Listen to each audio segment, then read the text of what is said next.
चले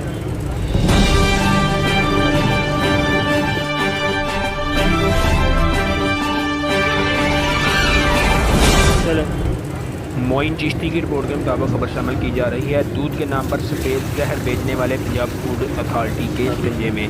food safety team का शहर के मुख्तलिफ इलाकों में वाक़ मिल्क शॉप पर छापे, एक दुकान बंद, बारी जुर्माने आयद। दूध में पानी की मिलावट और फैट इंतहाई कम होने पर 240 लीटर दूध तलब कर दिया गया। मौके पर किए गए टेस्ट फेल होने पर कार्रवाई अमल में लाई गई। मुतअद्दिद बार वार्निंग और नोटिस जारी करने के बावजूद इस्लाह न की गई। नाकस दूध का इस्तेमाल बच्चों और बुजुर्गों की सेहत के लिए इंतहाई मुज़र साबित होता है।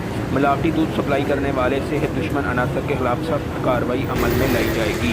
घर में इस्तेमाल होने वाले दूध को पंजाब फूड अथॉरिटी के दफ्तर में मुफ्त चेक करवाया जा सकता है।